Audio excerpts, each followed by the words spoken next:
Welcome to the deep dive. Today, we're plunging into a really transformative topic, exercise during pregnancy. We've got some great insights here from a conversation with Caroline Berger de Fémynie. She's a certified Marathi Pilates instructor and a prenatal movement specialist. Right. And we really want to understand what it takes to exercise safely, effectively, throughout the whole pregnancy. Yeah, and our sources really stress how much the body changes physically, emotionally. It means that, well, a standard approach to exercise just doesn't cut it. Exactly. What I find really interesting is Caroline's core message. She talks about prenatal exercise not just as like fitness, Right. but more as a form of actual care. It's like actively supporting the body through all these incredible changes, nurturing through movement, basically. I like that, nurturing through movement. And that really makes this relevant, doesn't it? Yeah. Whether you're expecting now or maybe planning to, or honestly, even if you're just fascinated by what the human body can do. Absolutely. So we're going to trip and unpack the specifics, the adaptations needed. But keep it clear, less jargon, more practical stuff you can actually use. Good plan. Okay, so let's start with the big picture. Yeah. Pregnancy isn't just, a bump growing. It's like a massive internal and external renovation project. That's a good way to put it. It really is profound. We're talking major shifts in hormones, breathing, circulation, even your posture changes quite dramatically. These aren't small adjustments then. No, not at all. They're fundamental. And that's precisely why exercise needs such careful tailoring. You can't just push through using standard fitness ideas. Right. Caroline gives some good examples, like in the first trimester, that hormone relaxin starts to kick in. Increases ligament laxity. Yeah, makes your joints, more vulnerable. Right.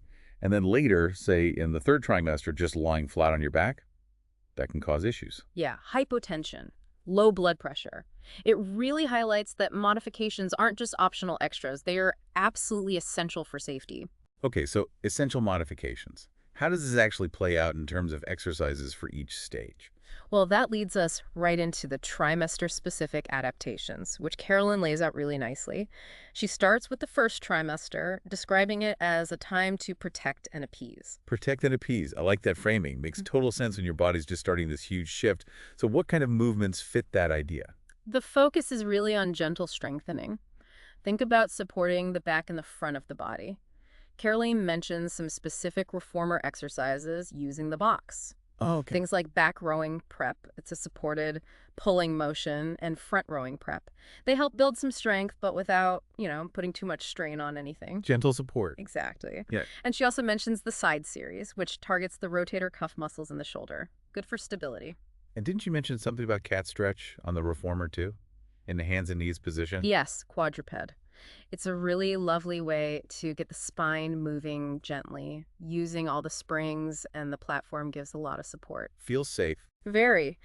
And as she points out, just changing positions regularly is important too. Good for comfort, good for circulation, especially early on. Makes sense. Keep things flowing. Now, she also mentioned something about the jump board.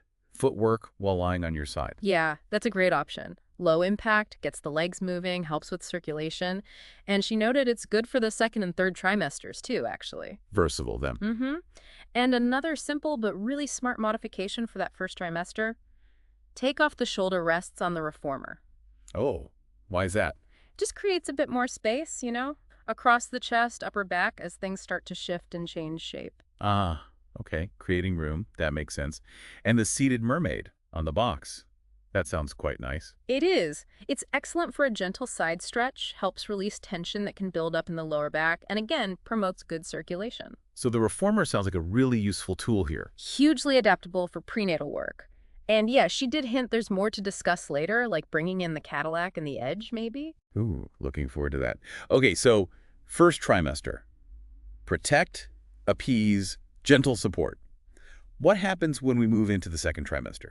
Right, so the focus shifts. Caroline's framework calls the second trimester the time to stabilize and strengthen.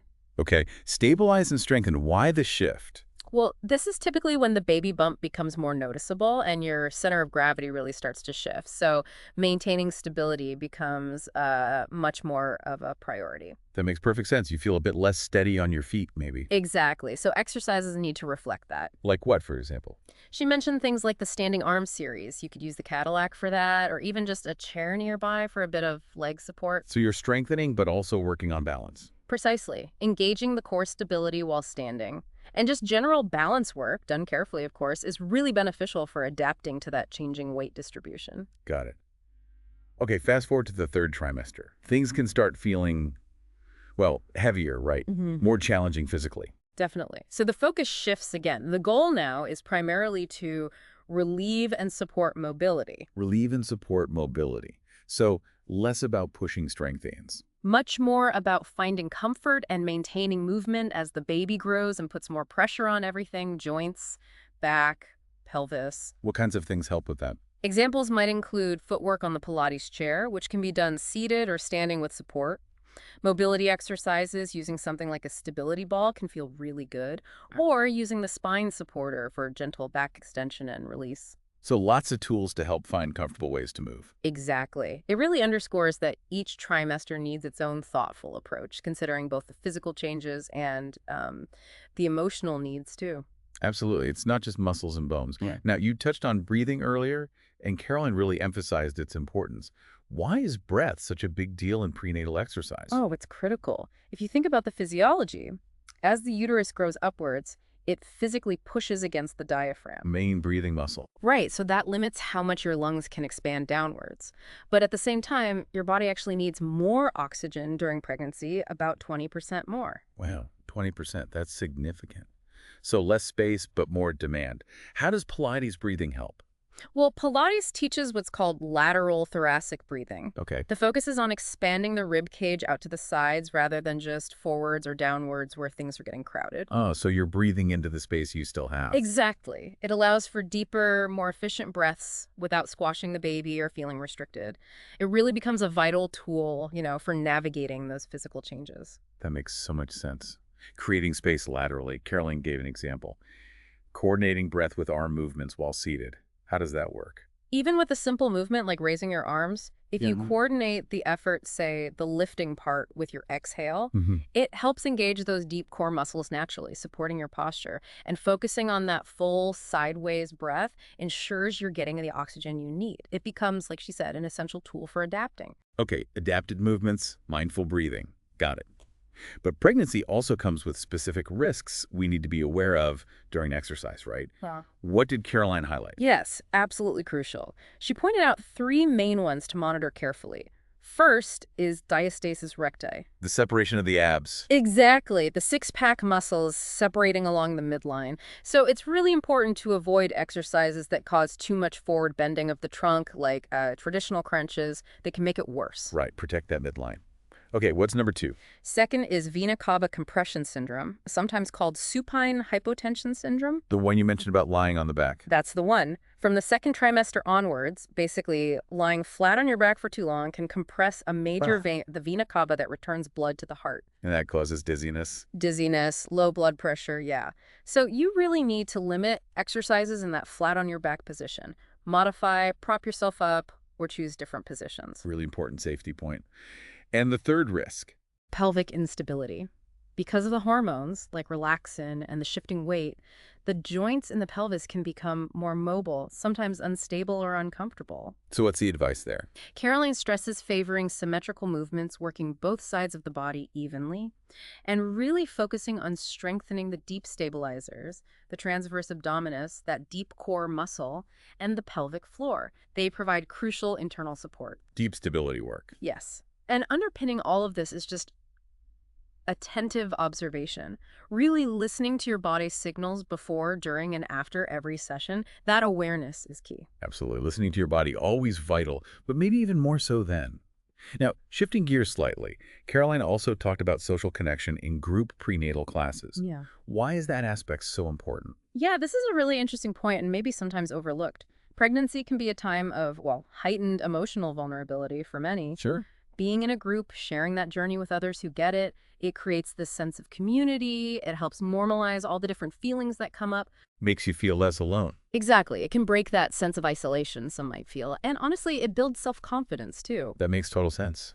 Just knowing others are going through similar things, Good how point. can instructors help foster that connection in a class? She suggested some simple but effective things, like just taking a few minutes for verbal check-ins at the start, maybe doing some collective breathing exercises together to create a shared rhythm, Mm-hmm. and just generally cultivating a really supportive, non-judgmental atmosphere. Yeah, That positive vibe doesn't just make people want to come back. it helps adherence, yeah. Right. But it also contributes hugely to a more positive overall pregnancy experience. It's holistic. It really sounds like the community aspect is almost as beneficial as the physical movement itself. It can be, yeah. So, looking towards the future, Mm. what did Caroline see coming down the track for prenatal exercise, Mm. especially within Pilates? She highlighted three main trends she sees developing. First, even more personalization. Really tailoring programs to the individual's specific needs, how they're feeling, any conditions they might have, week by week even. Makes sense. Everyone's experience is unique. Second, she sees a more complete integration of all the different pieces of Pilates equipment. Not just relying on the reformer, but bringing in the Cadillac, the chair, which she mentioned, is great for working one side at a time, important for balance. Interesting. Plus things like the spine supporter, arc barrel, the edge, stability balls. Using the full toolkit, basically, for a more adaptable approach. A richer toolbox for instructors. And the third trend. The third is strengthening the dialogue between different professionals. So Pilates instructors talking more with midwives, physiotherapists, doctors. Better collaboration. Exactly. Leading to safer, more informed exercise guidance for pregnant people. And she noted, which is nice to hear, that the Marathon approach really aligns well with this holistic, respectful view of the body during pregnancy. That's really encouraging. It sounds like a very thoughtful, evolving field. Well, her insights have been fantastic, really clarifying. Mm-hmm. Let's maybe try and sum up the key takeaways for you, our listener. Yeah, I think the main thing is that exercise during pregnancy isn't about pushing yourself in the old ways. It's about being mindful, adaptable, really respecting the huge changes happening. Those trimester-specific adaptations we talked about are vital.